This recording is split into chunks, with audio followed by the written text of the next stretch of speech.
unit's wrapped in plastic, and there's quite a bit of a cardboard blocking to protect it during shipping.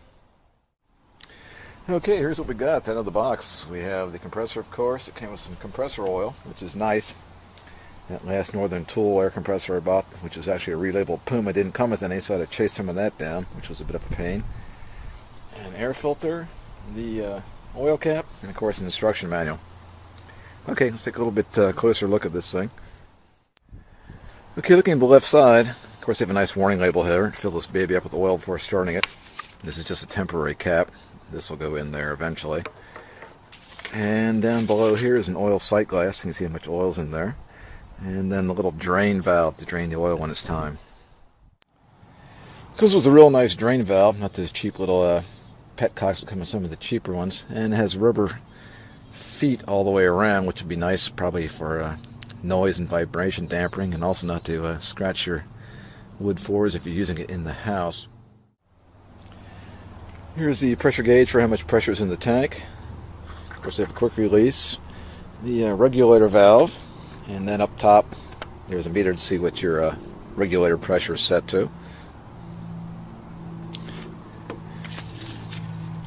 Nice, heavy, long power cord. It's 14 gauge wire. Here around the back side, you can see is the emergency pressure release valve. You can also drain it this way. Then your on-off switch. Then here we can see that the pipe going into the tank from the compressor has fins on it to help it cool down, and that will help reduce the amount of condensation and water you get into your tank.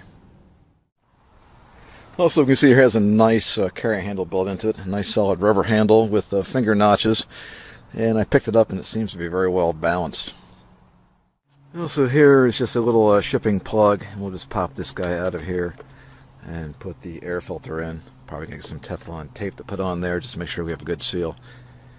Okay, I'm going to go ahead and put the filter on, put some oil into it, and we'll go ahead and break it in, which usually involves letting it run with the valve open for probably 20 minutes or so, just to break the pistons in. And then I'll see if I can do a little bit of an example of how loud it is. It's supposed to be pretty quiet. Okay, we're back. Alright, I put the air filter in this guy and put the oil into it, and I did the break-in, and the manual recommends at least a 20-minute break-in. What that involves is opening the drain valve and then just letting the compressor run to break in the pistons. I should let it run for about 30 minutes. And now what I want to do is a little sound decibel test to show you how loud it is. And I picked up a little application from my iPod here called Decibel Tenth from the iTunes store. I'm going to use this. It's probably not super scientific, but at least it'll give us an idea. And we're going to do it at 3 different measurements. The first one is right here next to the unit. Then we'll do it at 10 feet away, and then we'll do it at 20 feet away. And then I should also note, of course, as you can see, we're outside right now. And of course, if you're inside, you'll probably have different results because the sound will be bouncing off the walls and ceiling. Alright, let's get started here. Okay, let's get started. The meter's running here. I'm just going to show you what the ambient noise is in the environment. I'll stop talking here for a second. So it's about 56, 57 decibels. You can see how the thing's peaking up 85 decibels just with me talking. This thing's about probably 12 to 18 inches away from my mouth. Alright, let's turn the compressor on and see what the thing sounds like.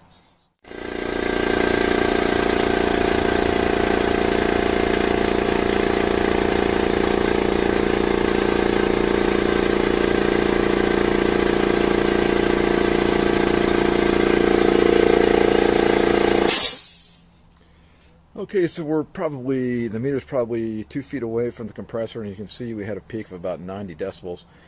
Let's go ahead and move this back to the 10 feet mark and see what it sounds like. Okay, we're 10 feet away.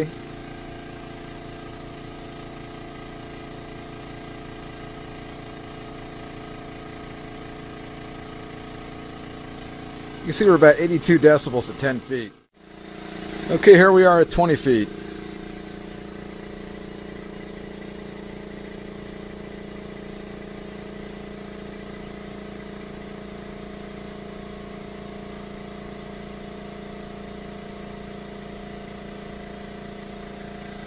You can see it's not that much quieter, about 77, 78 decibels, additional 10 feet away.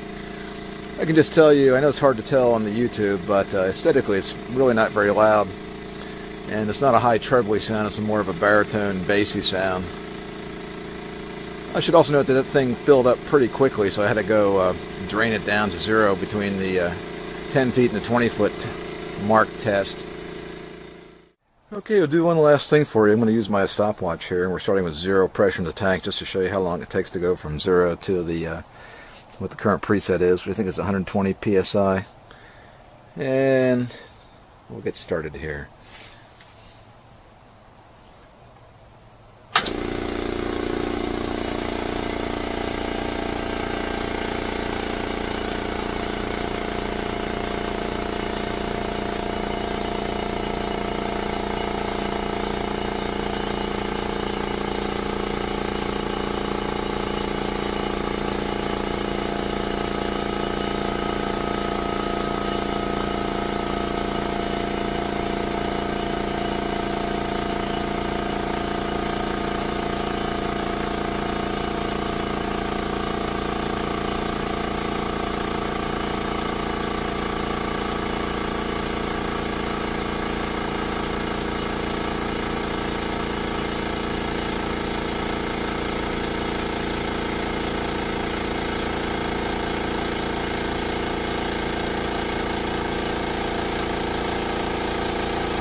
So there you have it. It's about 59 seconds, just under a minute to go to, looks like about 130 psi. Okay, so there you have it in a nutshell. That's the Makita MAC700 Air Compressor. It's 2 horsepower, a 2.6 gallon air tank, can deliver 3.3 cubic feet per minute at a pressure of 90 psi. It is oil based. As we just saw, it's pretty darn quiet. I'm also pretty happy with the build quality so far. It looks very nice.